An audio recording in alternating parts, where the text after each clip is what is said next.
Hey guys, welcome back to the channel. This is part 4 of the Aston Martin CycleKart body build series. I've done a little bit of work on this kart that I did not film, so I'll get you all caught up on that. We've had a lot of stuff going on with the 24-hour race in Willcox, Arizona and Laguna Seca in November. It's now December 26, 2021, so it's time to get back on the project and get it ready for Huntsville. So let's get started.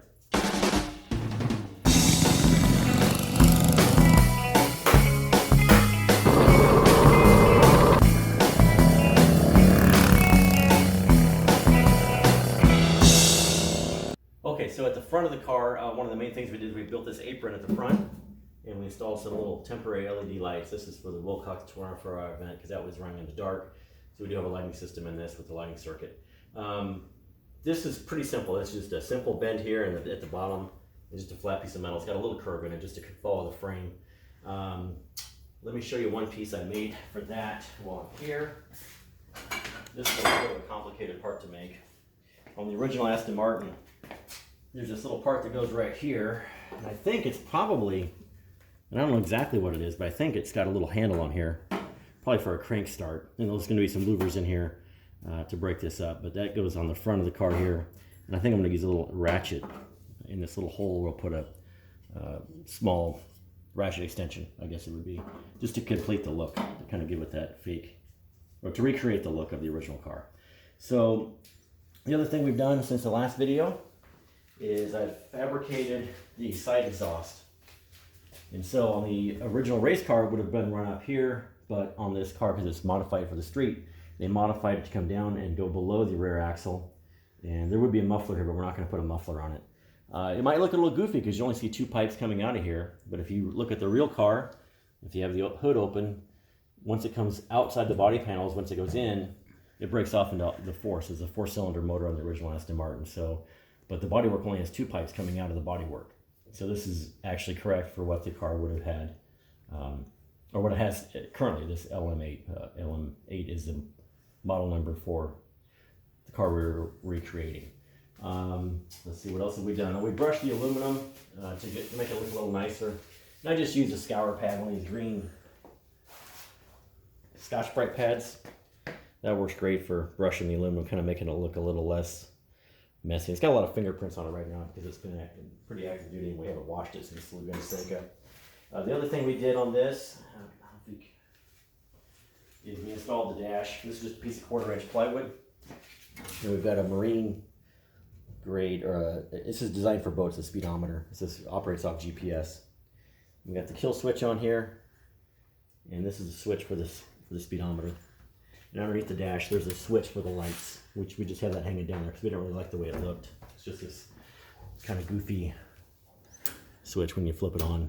Got this lighted switch. So anyway, that's that. And then coming around to the back of the cart, we built the kind of fakey-do fuel tank. So this is a fuel tank that we fabricated. It's not really operational as a fuel tank. It just covers up the back of the motor and where the header is at. So the air cleaner comes out of here, and you can have room to reach in for your choke and the fuel line. On the other side is the exhaust pipe coming out of the side of the body panel, right down here. You see the exhaust it has not heated up, so this is working great. A lot of running on this with this panel on here at Laguna Seca. The cart did not get hot. I was a little concerned that this would trap some heat in there, but it didn't, so that's a relief. We do have functional brake lights. These are just cheapy motorcycle tail lights that work off of the sending unit from the brake master cylinder. And we do have a battery in this, so that to run power to the lights and the brake lights. This is totally not required. You could have done this without the lights, but I think it's pretty cool and it works great. A little more complicated than my other carts. To build this gas tank panel, we made, to kind of go over how we did that, a little 1/4-inch piece of plywood. It would have been better for 1/2 inch, but this is what I happen to have in the shop. Made the template, and I marked which side goes to the body, because the body side is flat and this outer side's got a little bit of a different radius, a little narrow at the top, a little wider at the bottom to create a little bit of a radius or an angle. And then this is one of the pieces that originally made. You simply put that in there, clamp it in, and I hammered all the way around to create this lip, this edge. And so that's what you see here. There's 2 of those, one on each side. And this one's a scrap piece because as I was chamfering this edge to kind of create little interest, it tore the aluminum, so I had to make a new one. So this is a scrap piece, which we used as a test piece for the paint. So this is the paint color we're going to use. Rust-Oleum Hunter Green. So I've struggled with these paints in the past, and I've finally found out why. Apparently you have to put this on in pretty much one coat. If you come back and hit it a second time, you'll see where I hit it a second time. See this little craziness in the paint? It wants to, I don't know, like it re-emulsifies the paint or something. And see it's cracking right there? So that's got a second coat on it. It just totally fails. You pretty much have to put on one thick coat and that's it. You don't get to go back. Or if you go back, you have to do it several weeks later after sanding it. So it's a bit of a giant pain in the butt working with this type of paint. This is cheap, and that's why I use it. But there is a drawback to it, the fact that it's a little delicate in how you install it. So what else have we done on this, Stevie? Okay, so one of the things that comes up with every CycleKart build is how are you going to mount these things? So every cart has its own solution. Everybody's going to come up with a different way to do it. For me, on this build, these exhaust pipes are not structural. They're not important in any way. The Stevenson design would have you put the exhaust pipes up someplace to strengthen up the bodywork because it would be all 1/4-inch plywood. This is not needed in this car because they've got all this 1/2-inch aluminum or 1/2-inch steel everywhere. So these are strictly appearance. So this entire 20-foot long section of 1-inch aluminum tubing weighed about 1 pound. So it's not a lot of weight. So I just fabricated these little L brackets out of aluminum, mounted it to the body, and that's what's going to mount this thing to the cart. So I'm going to get rivets in here and back here, and then up inside the hood, where they come inside here, there's going to be a bracket under here as well.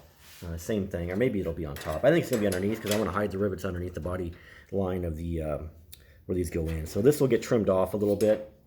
You can see the other bracket's already here. It's already riveted in place to hold it in place. And this one's just free floating, so it's just sitting there right now. I have to weld it. I've got a little more clearancing to do on this.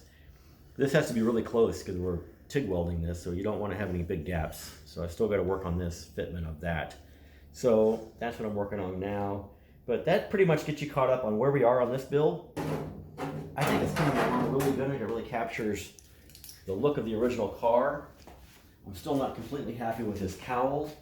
I've got an idea of how to, we might just change this entire piece. I've got a piece of aluminum I bought just for that purpose. So I've got an idea of how to work that out.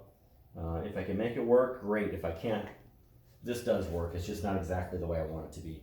So we're making some great progress on it, and that kind of gets you caught up on where we are now. We're in the final stretches here of this project.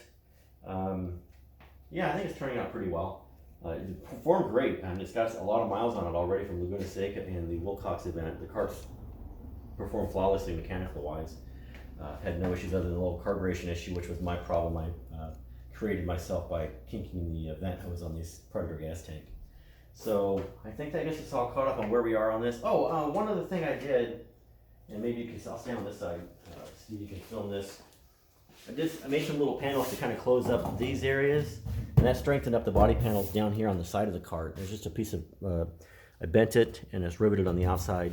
And I did a little panel in the back here to kind of close that up a little bit, make it look a little more finished in the cockpit. Also protect the driver maybe from the chain if the chain were to come off. That aluminum panel will help keep you a little safer.